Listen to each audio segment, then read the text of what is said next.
बिस्मिल्लाहिर्रहमानिर्रहीम। अस्सलाम वालेकुम नादरीन, आप यूट्यूब चैनल देख रहे हैं, मैं इमरान खान हूँ। नादरीन, रोज़ाना हमें एक नई गवाही मिल जाती है कि जो भी पाकिस्तान में हो रहा है इसके पीछे मिलिट्री एस्टेब्लिशमेंट है। और ये जो आईनी तरमीम 26वीं हुई, ये भी मिलिट्री एस्टेब्लिशमेंट ने ज़बरदस्ती गर्दन पे घुटना रख के करवाई। और ये जो अब हो रही है 27वीं आईनी तरमीम, अभी भी जो अंगूठा है वो गले के ऊपर एस्टेब्लिशमेंट का ही है। इसकी एक और मैं आपको सबूत देता हूं कि एस्टेब्लिशमेंट जब काम करती है तो फिर उसको 100% होना होता है उनके मुताबिक, यानी वो उन्होंने कर लेना होता है। चाहे पाकिस्तान का उसे जितना मर्जी नुकसान हो जाए, चाहे अवाम का जितना मर्जी नुकसान हो जाए, लेकिन उन्होंने कर देना होता है अपने जाती मफाद के अंदर। 26वीं तरमीम भी कर ली, 27वीं भी अब तकरीबन हो गई है। मैं उसकी वजह आपको बताता हूं कि पहले से ही उसके ऊपर अमल दरामद शुरू हो गया है। अब ये एक ब्रेकिंग न्यूज है जो साकिब बशीर साहब ने दी है, कुछ और सहाफी हैं उन्होंने भी दी है, और ये सब लोग जो है वो कोर्ट रिपोर्टिंग करते हैं, अदालतों में जाके कवरेज करते हैं। तो इन्होंने बताया जी कि जराए के मुताबिक मुमकिना 27वीं तरमीम के नतीजे में तश्कील होने वाली वफाकी आईनी अदालत, ये एक नई अदालत बनाने जा रहे हैं ना, जिसमें कोई 9 जजेस कहते हैं होंगे, और उसका चीफ जस्टिस भी 70 साल की उम्र के बाद रिटायर होगा। यानी जस्टिस अमीनुद्दीन साहब जो हैं वो उनके लिए लंबे रास्ते इन्होंने खोल दिए, क्योंकि उन्होंने काम ही बड़ा कमाल करके दिया है। तो अब इसके अंदर ये बता रहे हैं जनाब के वफाकी आईनी अदालत की जगह का इंतखाब के काम शुरू हो गया है। आईनी अदालत शरीयत कोर्ट की जगह बनेगी, जबकि शरीयत कोर्ट इस्लामाबाद हाई कोर्ट के तीसरे फ्लोर पर मुंतकिल करने का इम्कान है। इस्लामाबाद हाई कोर्ट का तीसरा फ्लोर खाली कराने का काम जारी है। अब ये खबर जो है पाकिस्तान के डिफरेंट चैनल्स के ऊपर भी चल गई, तो आप अंदाजा करें कि अभी तरमीम हुई नहीं, यानी पहले पिंड बसिया नहीं तो चक्के पहले पै गए। इन्हें डाकू जो है वो पहले आ गए, अभी तो गांव में आबादी नहीं हुई, तरमीम बनी नहीं, हुई नहीं, लेकिन तरमीम की इतना यकीन है एस्टेब्लिशमेंट को कि अपने ये कर लेना है। ऐसे उन्होंने नंबर पूरे किए हुए हैं कि उन्हें पूरा यकीन है कि हम ये कर लेंगे। जो आर्मी चीफ को चाहिए हम उन्हें दे देंगे, जो जजों को चाहिए वो हम उन्हें दे देंगे। और ये जो निजाम लूला लंगड़ा हमने बनाया 17 सीटों के ऊपर अवाम के मैंडेट के खिलाफ, इसको घसीटने के लिए हम पूरे इकदाम कर लेंगे। अब जनाब इसके ऊपर पहले से ही अमलदरामद शुरू हो गया, और इसमें एक बड़ा इंटरेस्टिंग ट्वीट है जबरान इलियास साहब का, और उन्होंने बड़ा जबरदस्त इसको पोर्ट्रे किया। पाकिस्तान तहरीक इंसाफ का सोशल मीडिया चलाते हैं वो ये कहते हैं कि इमरान खान ने पूरे सिस्टम और आसिम मुनीर को इतनी बुरी तरह हराया कि हर वक्त वो खेल के रूल्स चेंज करने में लगे होते हैं। यानी इमरान खान ने इनकी माती मार दी है, इमरान खान ने इनका इतना बेड़ा गर्क कर दिया कि अब ये खेल के रूल्स तब्दील कर रहे हैं बार बार, कभी जोर जबरदस्ती से और कभी आईनी तरमीम से। इन सबको ये नहीं पता कि कुछ उसूल कुदरत के भी होते हैं, और इनके मुताबिक इमरान खान इन सबको मात दे चुका है अवाम की मदद से। अब वो लोग आगे जो कुछ भी करें, पहले अपनी मायूसी, महरूमी और नाकामी लोगों को दिखाएंगे, और फिर ताकत दिखाने के बावजूद और ज्यादा रुसवा होंगे, क्योंकि इससे कुछ हासिल नहीं होगा, उल्टा पाकिस्तान को नुकसान पहुंचेगा और लोग और शिद्दत से इनके खिलाफ हो जाएंगे। ये साइकिल 3 साल से चलाकर अपना दिवालिया निकाल लिया है इन्होंने। ये जो काम करते हैं, कल मैंने आपको बताया ना, चंद काम आपको बताए थे मैंने, 1-2 दर्जन काम बताए थे जो इन्होंने किए, कि बस ये आखिरी काम अगर हमने कर लिया ना, बस फिर सारा कुछ कंट्रोल में आ जाएगा। इमरान खान को किसी तरह जेल में डाल देना, सब ठीक हो जाएगा। ये जनाब इमरान रियाज को अगवा कर लेते हैं, गायब करके बंद कर देते हैं, सब ठीक हो जाएगा।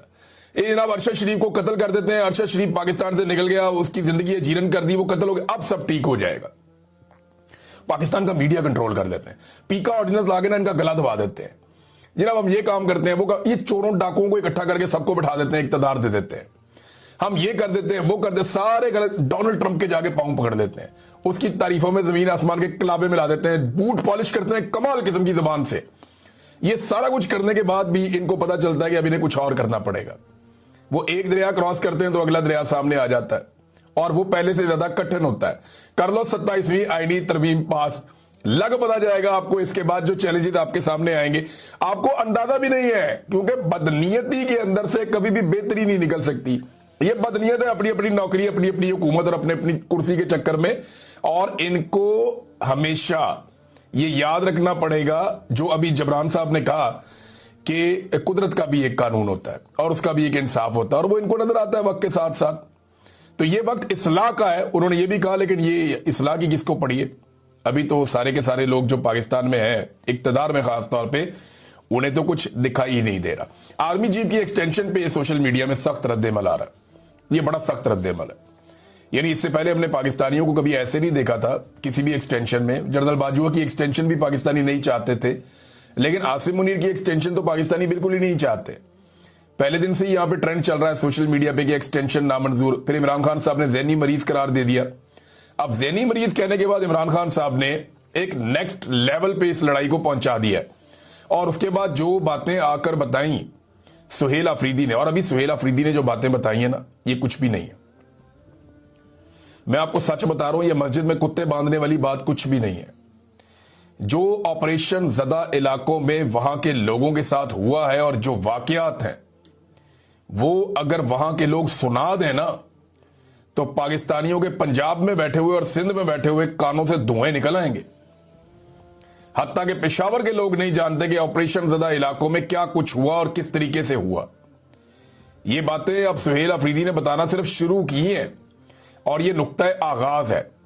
मेरे ख्याल में जितनी जल्दी हो इस मामले को समेट लें और अवाम का मैंडेट तस्लीम करें, उससे माफी मांगे कि हमने तेरे साथ ज्यादती की, भाई आप अपना काम करें, हमें हमारा काम करने दें। तो अब रद्देमल पब्लिक का बहुत सख्त आ रहा है, और ये आने वाले दिनों में बढ़ता चला जाएगा। शहजाद अकबर साहब ने एक खबर दी है, और शहजाद अकबर साहब की जो खबर है वो ये कहती है कि नई तरमीम के तहत फील्ड मार्शल तमाम अफवाज बरी नेवी एयरफोर्स के सरबराह होंगे। अच्छा, इसमें मैं एक चीज और बताऊं कि अख्तर औसाफ साहब ने जो तजवीज दी थी उसमें यह कहा था कि तमाम फोर्सेस के, अब ये फोर्सेस क्या सिविलियन फोर्सेस के भी सरबराह होंगे, ये सवाल तब से अब तक मेरे ज़हन में है, लेकिन फिलहाल ये कि तमाम अफवाज के सरबराह होंगे। इनका ये ओहदा आईनी होगा, यानी वो पहले की तरह सरकारी मुलाजिम नहीं होंगे। सरकारी मुलाजिम नहीं होगा आर्मी चीफ, आईनी ओहदा बन जाएगा, जैसे सदर का ओहदा, वजीर आजम का होता है। वजीर आजम और चीफ जस्टिस इनके कंट्रोल में होगा। ये ओहदा 5 साल का होगा। यूं आसिम मुनीर ओहदे की मियाद 2025 से शुरू होगी, और इस ओहदे में एक्सटेंशन की ऑप्शन भी मौजूद होगी, यानी वो चाहे तो 2030 में एक्सटेंशन लेके 2035 तक रह सकता है इस ओहदे के ऊपर। तो जनाब ये इस तरह से शहजाद अकबर साहब ने इसकी एक मंजरकुशी की है। नाज़रीन, एक बड़ी इंटरेस्टिंग बात मैं आपको बताता हूं कि अभी तक किसी के पास भी 27वीं आईनी तरमीम का कोई मुसव्वदा नहीं है। अंदाजा कीजिए आप, ये जो 27वीं आईनी तरमीम है ना, इसका कोई भी मुसव्वदा अभी तक किसी के पास भी नहीं है। हुकूमत के लोगों से पूछो तो वो कहते हैं जी हमने तो बातें सुनी है। सिर्फ वुज़रा से आप बात करें, अगर आपका किसी से ताल्लुक है, तो वो कहते हैं जी नहीं। आप अपोजिशन से पूछें, फजलुर रहमान से पूछें, फजलुर रहमान साहब तो अभी हुकूमत को कह रहे हैं जी मेरा बहुत बड़ा मुतालबा है। मुतालबा ये है कि जो आईनी तरमीम है जो आप पास करवाना चाहते हैं, उसका मुसव्वदा मेरे सामने ले आए, लाके जरा मुझे पढ़ा दें और असली मुसव्वदा हमें दे दें। अंदाजा करें, पाकिस्तान के अंदर एक आईनी तरमीम हो रही है और किसी को नहीं पता कि इसका एक्चुअल मुसव्वदा क्या है और इसके अंदर क्या लिखा है, और वो कौन सी चीज है आईन में जिसमें इस वक्त की मिलिट्री एस्टेब्लिशमेंट मौजूदा कठपुतली हुकूमत से तरमीम करवाना चाहती है। इसके बारे में कोई खबर बाहर नहीं आ रही, किसी को नहीं पता कि इस मुसव्वदे के अंदर है क्या या ये करवाना क्या चाह रहे हैं, किसी को कुछ पता नहीं है। लेकिन पाकिस्तान के अंदर ना मैंने लोगों का किबला बदलते हुए देखा है। ये नजम सेठी साहब हो गए, बहुत सारे और सहाफी हो गए, ये दिन रात इमरान खान साहब के दौर के अंदर जमहूरियत के राग अलापते थे। इमरान खान ने एक दिन कहा कि वो सख्ती करना चाहते हैं करप्शन के खिलाफ, जैसे चाइना की उन्होंने मिसाल दी, तो साथ ही इन सब ने रोना पिटना शुरू कर दिया। इन्होंने ऊंची ऊंची मुर्गों की तरह अदाने देना शुरू कर दी, रोना शुरू कर दिया कि जनाब नहीं, ये तो इमरान खान मुल्क में डिक्टेटरशिप लेकर आना चाहता है, ये तो जमहूरियत का कत्ल करना चाहता है। और हमेशा ये कहते थे कि बदतरीन जमहूरियत भी बेहतरीन आमरीयत से बहुत बेहतर होती है। इस किस्म की बातें कर करके इन्होंने कौम को जमहूरियत का चूरन बेचा बड़ा लंबा अरसा। और अब आप इनकी असल औकात चेक करें कि जिस वक्त इनको डंडा पड़ता है ना, या जिस वक्त इनके अपने मफादात के सामने कोई रुकावट आती है, तो ये अपने मफादात के लिए अपने नजरियात को कुर्बान कर देते हैं। मिसाल के तौर पे ये देखें नजम सेठी अब क्या कह रहे हैं, सारी दुनिया में जमहूरियत से रोमांस खत्म हो रहा है। भाई पूरे यूरोप के अंदर जमहूरियत है, अमेरिका के अंदर जमहूरियत है। अभी अमेरिका में डोनाल्ड ट्रंप के खिलाफ उम्मीदवार जीत गया न्यूयॉर्क से, ममदानी। 2 दिन पहले उसको सारे मुबारकबादें दे रहे थे, अब कह रही पूरी दुनिया से जमहूरियत का रोमांस खत्म हो रहा है। अब सारी दुनिया चाइना की तरफ देख रही है, ऑस्ट्रेलिया में जमहूरियत है, न्यूजीलैंड में जमहूरियत है, जापान में, दुनिया के हर मुल्क में आप जहां चले जाएं, इंडिया इतना बड़ा मुल्क है, वहां पे जमहूरियत है। अफगानिस्तान की तरफ जमहूरियत मांग रहे हैं कि जनाब वहां पे अवामी हुकूमत होनी चाहिए। तो सारी दुनिया चाइना की तरफ देख रही है, जहां वन पार्टी सिस्टम है, हम भी उस तरफ देख रहे हैं। जमहूरियत में गरीब को कोई फायदा नहीं होता, अमीर को फायदा होता है। सारी दुनिया की डिक्टेटरशिप चाइना की तरफ देख रही है। अब नेशनल सिक्योरिटी एस्टेब्लिशमेंट इस मुल्क को आईनी तौर पर इस पार्लियामेंट की मोहर के साथ चलाएगी। अंदाजा करें नाजरीन, बिल्कुल कैटेगोरिकली क्लियरली कह दिया उन्होंने कि ठीक है जनाब, उसको जस्टिफाई कर रहे हैं कि पाकिस्तान की मिलिट्री एस्टेब्लिशमेंट या सिक्योरिटी एस्टेब्लिशमेंट जो है वो पाकिस्तान को चलाएगी और स्टीयरिंग के ऊपर बैठाया हुआ होगा कठपुतलियों को। ये कठपुतली जो आजकल बैठे हुए हैं, जिनके जरिए से आईनी तरमीम करवाई जा रही है। जब इमरान खान कोई सख्ती की बात करता था तो कहते थे डिक्टेटरशिप ले आया पाकिस्तान में, लेकिन अब आप हर दौर में ना नाजरीन, हर डिक्टेटर को या हर फौजी ऑफिसर को या आर्मी चीफ को हर दौर में बड़े जबरदस्त नमूने मुयस्सर रहे हैं। हर दौर में बड़े जबरदस्त उनको तारीफें करने के लिए खुशामदी जो है वो मुयस्सर रहे हैं। मिसाल के तौर पे ये मौलाना अब्दुल रहमान अशरफी, बड़ा नाम है इनका, बहुत सारे इनके स्टूडेंट्स हैं, लेकिन इनसे मंसूब एक डॉक्यूमेंट जो है वो सोशल मीडिया पे गर्दिश कर रहा है। ये जामिया अशरफिया लाहौर के थे, मौलाना अब्दुल रहमान अशरफी, जैसे आजकल वो है ना मौलाना ताहिर अशरफी, इसी तरह मौलाना अब्दुल रहमान अशरफी, क्योंकि जामिया अशरफिया से इनका ताल्लुक था। तो उन्होंने लिखा था एक पेज, उसके ऊपर जो उसका मेन वर्क था उस पर लिखा हुआ था, साथ ज़िया-उल हक की तस्वीर बनी हुई थी और ज़िया-उल हक की तस्वीर में से चारों तरफ किरणें निकल रही थी, नूर की किरणें निकल रही थी। उस दौर में जितनी निकाली जा सकती थी उस तरह उन्होंने उस टेक्नोलॉजी के तहत निकाली, नूर की किरणें। जनरल ज़िया-उल हक का बीच में फोटो, बड़ा खूबसूरत, बड़ा वजी, और उसके ऊपर जनाब जो तहरीर लिखी हुई थी मौलाना अब्दुल रहमान अशरफी साहब से मंसूब, वो ये थी, जनरल साहब को सरकार दो आलम सल्लल्लाहु अलैहि वसल्लम की तरफ से कई सलाम पहुंचे, कई पैगाम आए। यानी इन्होंने दीन का मंजर मौलवियों ने हर दौर में डिक्टेटरों के सामने बेचा है। इन्होंने हर दौर में दीनी मामलात को, तसव्वुफ को और दीनी इस्लाहात को डिक्टेटरों के फायदों के लिए इस्तेमाल किया। आज भी कई लोग कहते हैं कि जनाब आसिम मुनीर साहब के बारे में बहुत सारी दीनी बातें करते हैं। आजकल ये काम जो है वो कर रहे हैं ज्यादातर, क्या नाम है, अंसार अब्बासी साहब, कि जनाब बड़ी मजहबी शख्सियत है, कुरान पाक को जानते हैं, कुरान पाक की तालीमात पर अमल करते हैं, और जाके एक दफा इसको चक्कर लगवाओ अंसार अब्बासी को, इनको लेकर जाओ और ले जाके दिखाओ कोटलखपत जेल में जो औरतें बंद हैं, उनसे पूछेंगे कौन से कुरान पाक पे अमल दरामद हो रहा है। इनको लेकर जाओ मार्ग बलोच से और उनके जो साथी गिरफ्तार किए गए हैं गैर कानूनी तौर पर, जरा उनसे मुलाकात करवाएं। फिर इनको लेकर जाएं तहरीके लब्बैक के उन लोगों के घरों में जिनके बंदे या उनकी लाशें वापस ही नहीं मिल रही, तो उनको पता चले कौन से इस्लामी उसूलों पे अमल दरामद हो रहा है। तो अंसार अब्बासी साहब, आप जैसे लोग माजी में भी मुयस्सर थे फौजी अफसरान को, और आजकल भी मुयस्सर हैं, तो कोई बड़ा फर्क नहीं आया ना आप लोगों के रवैयों में ना उनके रवैयों में। और इसकी वजह से पाकिस्तानी अवाम जो है वो हमेशा पिसती रही है। पाकिस्तानी अवाम जो है उसकी हालत खराब होती रही। कबायली अवाम को जंग के अलावा हमने दिया ही कुछ नहीं। यानी जब भी कबायली अवाम के बारे में बात होती है हम उन्हें सिर्फ जंग देते हैं और कुछ नहीं देते। लेकिन अभी क्योंकि कबायली इलाकों से पहला वजीर आला आया खैबर पख्तूनख्वा का, सुहेल अफरीदी, उसने एक बड़ा जबरदस्त ऐलान किया, और ये ऐलान अब तक का सबसे बड़ा पैकेज है जो कबायली इलाकों को मिलेगा। और इसमें इमरान खान साहब के विजन के मुताबिक उन्होंने कहा जी 1000 अरब रुपए का तारीखी मंसूबा हम शुरू करने जा रहे हैं कबायली इलाकों में। वहां पे नए स्कूल बनेंगे, कॉलेजेस बनेंगे, टेक्निकल इंस्टीट्यूट बनेंगे, सड़कें, पुल और साफ पानी के मंसूबे बनेंगे, नौजवानों के लिए स्किल डेवलपमेंट और ट्रेनिंग प्रोग्राम्स होंगे, रोजगार बढ़ेगा, पुलिस रिफॉर्म्स होंगी, जदीद तरबियत होगी और सिक्योरिटी सिस्टम आएगा भी पुलिस को। उन्होंने लेटेस्ट वेपन और गाड़ियां और चीजें इन्होंने फराम की हैं खैबर पख्तूनख्वा ने। फिर जदीद अस्पताल, क्लिनिक्स और मोबाइल हेल्थ यूनिट्स वहां पे कह रहे हैं जी हम लेकर जाएंगे। स्पोर्ट्स कम्प्लेक्स और ग्राउंड्स तामीर किए जाएंगे ताकि खेलों को थोड़ी सी तकवीयत मिले खैबर पख्तूनख्वा में। फिर माशी इस्तेहकाम के लिए कह रहे हैं जी नए कारोबारी मराकज़ और तरक्की के नए मौके हम पैदा करेंगे। ये 1000 अरब रुपया लगाने जा रहे हैं।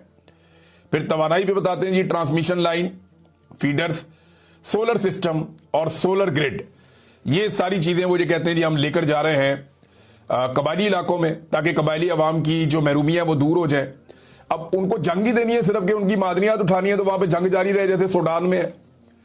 सूडान में तो मामला साफ है ना, वहां पे जंग इसलिए है कि वहां से सोना निकालना है। लेकिन दुनिया में जहां पे भी मादनियात होती है वहां लड़ाई हो जाती है। तरक्की याफ्ता ममालिक के अलावा पूरा अफ्रीका आप उठाकर देख लें, कांगो से सोना निकालता था फ्रांस, और भी कई मुल्कों के लोग आते थे वहां से सोना निकालते थे, और ये बड़ा लंबा अरसा कई दहाइयों तक वहां से सोना निकालते रहे, ड्रिजेस लगा के बहुत बहुत बड़ी मिकदार में सोना वहां से लेकर गए। पूरा यूरोप अमीर हो गया, इतना सोना लेकर गए वहां से कांगो से। तो कांगो में हमेशा एक ग्रुप दूसरे ग्रुप से लड़ता ही रहा है। जो सोने की गाड़ियां थी या ट्रक था जो उन्हें लेकर जाते थे, उनके रास्ते में कभी रुकावट नहीं आती थी, एक दूसरे को वो मारते थे, जानवरों की तरह उनको हथियार भी फराहम किए जाते थे। तो इसी तरह हर उस इलाके में जहां पे मादनियात होती हैं, बदअमनी पैदा की जाती है। जैसे बाई डिजाइन खैबर पख्तूनख्वा के कबायली इलाकों में बदअमनी पैदा की गई, लेकिन यह अच्छा कदम है जो उठाया जा रहा है। नाज़रीन, टीएलपी के हवाले से एक बड़ी खौफनाक इंफॉर्मेशन हमारे पास आई है। मैं उसे देख रहा था और हैरान हो रहा था कि ये क्या किया है इन्होंने। एक वकील साहब सामने आए हैं और ये पहली आवाज है जो हमारे सामने आई है। और वकील साहब जो है, इनका नाम है एहसानुल्लाह आरिफ, ये बारिश वकील हैं। इन्होंने ये बताया कि अब तक 24 तहरीके लब्बैक के शोहदा की फैमिलियों ने इनसे राब्ता किया है अपनी लाशें लेने के हवाले से कि हमें हमारी लाशें मिले। 24 लोग अब तक सिर्फ एक वकील से राब्ता कर चुके हैं। कई ऐसे होंगे जो डर के छुपे हुए हैं, बात ही नहीं कर रहे। कई ऐसे होंगे जिन्हें खामोशी से लाशें पहुंचा दी गई कि बोलना नहीं वरना ऐसी तैसी फेर देंगे। घर के बाहर आप एक सिपाही बिठा दें तो गरीब आदमी तो बात ही नहीं कर सकता। तो ये नाज़रीन सूरत हाल है कि जो मारे गए हैं लोग मरीदके में, उनके 24 केसेस सिर्फ एक वकील के पास है। और वो बताता है कि सैयद हशमतुल्लाह और सैफुल्लाह के कातलों में इनकी फैमिली पर दबाव डाला जा रहा है कि आप ये बयान दे दें कि साद रिजवी और अनस रिजवी ने गोलियां मार के हमारे भाइयों को कत्ल किया है। और लवाहिकीन जितने भी हैं उनके घरों पे पुलिस जा रही है, लगातार उनको ज़हनी तौर पे टॉर्चर कर रही है, उनके ऊपर दबाव डाल रही है कि जैसे हम कहते हैं वैसे चलो, इसके अलावा कोई और रास्ता नहीं है। नाज़रीन, फजलुर रहमान साहब के साथ भी मोहसिन नकवी साहब ने गेम डाल दी है। और खबर यह है कि मोहसिन नकवी ने डीजी पासपोर्ट को हुक्म दिया, और यह खबर हमें फ़हीम अख्तर मलिक साहब दे रहे हैं कि मौलाना फजलुर रहमान साहब का जो पासपोर्ट है इसके ऊपर सार्क का स्टिकर नहीं लगाना है। बांग्लादेश आपने जाना होता है, सार्क का स्टिकर लगता है पासपोर्ट के ऊपर, इसके ऊपर कोई वो वीजा शीजा नहीं होता। तो जनाब स्टिकर नहीं लगा, पासपोर्ट वापस फजलुर रहमान साहब को मिल गया। और ये जो पार्लियामेंटेरियंस के वीजे नहीं होते, इनको सार्क का स्टिकर लग जाता होता है। फजलुर रहमान साहब ने 11 नवंबर को जाना था, लेकिन क्योंकि आईनी तरमीम करवानी है, फजलुर रहमान का यहाँ होना जरूरी है। और याद सादिक से भी पूछा, याद सादिक ने जाके उनसे पूछा, राब्ता किया डीजी पासपोर्ट से, तो उसने कहा जी हमें मोहसिन नकवी ने कहा है कि सार्क स्टिकर इनके नहीं लगाए जा रहे। तो फजलुर रहमान साहब ने 11 नवंबर को जाना था। बहरहाल अब आईडी तरमीम करें और फिर उसके बाद फजलुर रहमान साहब जहां जाना चाहते हैं जाए। वैसे भी पाकिस्तानी तो पाकिस्तान छोड़ छोड़ के भाग रहे हैं, फजलुर रहमान साहब तो नहीं जाएंगे, उनका तो यहाँ पे बिजनेस बड़ा अच्छा है, पॉलिटिकल बिजनेस, लेकिन पाकिस्तानी जा रहे हैं। गुज़िश्ता 9 महीनों में दुबई में 54,000 नई कंपनियां आई हैं, 54,000, और इनमें दूसरे नंबर पे जो है वो पाकिस्तान है। पाकिस्तान की बेशुमार फर्म्स वो दुबई में जाके अपने आप को रजिस्टर कर रही हैं, और पाकिस्तान से पैसा निकल कर दुबई में जा रहा है। और ये पाकिस्तान, इसीलिए ये साफ आपको नजर आ जाता है ना क्यों ये आदादोशुमार आ रहे हैं कि 51 साल की पाकिस्तान की कम तरीन सरमायाकारी हुई है। उसका रीजन एक ही है ना, और वो यही है कि पाकिस्तान से लोग पैसा लेकर निकल रहे हैं। तो दुबई में बेशुमार लोग पैसा लेकर जा रहे हैं, सऊदी अरब में लेकर जा रहे हैं, अब यूरोपीय ममालिक में लेकर जा रहे हैं। लोग अपना पैसा निकालकर मुख्तलिफ मुल्कों में जाके इन्वेस्ट कर रहे हैं कि पाकिस्तान के अंदर काम करना मुमकिन नहीं रहा। नाज़रीन, साहबजादा हामिद रजा साहब गिरफ्तारी देने आ रहे थे और उन्हें गिरफ्तार कर लिया गया और दहशतगर्दी की अदालत में उन्हें पेश किया गया। फैसलाबाद जेल उन्हें मुंतकिल कर दिया गया। साहबजादा हामिद रजा साहब ने भी इमरान खान साहब से वफादारी निभाई है। हालांकि पाकिस्तान तहरीक इंसाफ के नहीं है, सुन्नी इत्तेहाद काउंसिल उनकी अपनी जमात है, लेकिन उनकी बहनों पे, रिश्तेदारों पे, सब पे मुकदमात हुए, सबकी जिंदगी तंग कर दी गई, उनकी फैमिली को बहुत परेशान किया गया। लंबे अरसे से वो इमरान खान साहब से वफादारी निभा रहे हैं, ताल्लुक निभा रहे हैं। हालांकि साहबजादा हामिद रजा वो शख्सियत है जिनके एस्टेब्लिशमेंट के साथ कभी भी बुरे ताल्लुकात नहीं रहे थे, लेकिन उन्होंने अपने ताल्लुकात बहुत बिगाड़े एस्टेब्लिशमेंट से, इस नजरिए के ऊपर कि इमरान खान जो बात कर रहे हैं वो ठीक कर रहे हैं। और तब से लेकर अब तक वो भुगत ही रहे हैं। और अब उन्होंने गिरफ्तारी दे दी है या उन्हें गिरफ्तार कर लिया गया है पंजाब पुलिस की जानिब से। 10 साल की सजा उन्हें पहले ही सुनाई जा चुकी है 9 मई के केसेस में। तो साहबजादा हामिद रजा साहब के लिए एक और इम्तिहान शुरू हो गया है। नाज़रीन, डोनाल्ड ट्रंप ने कहा कि जल्द अहम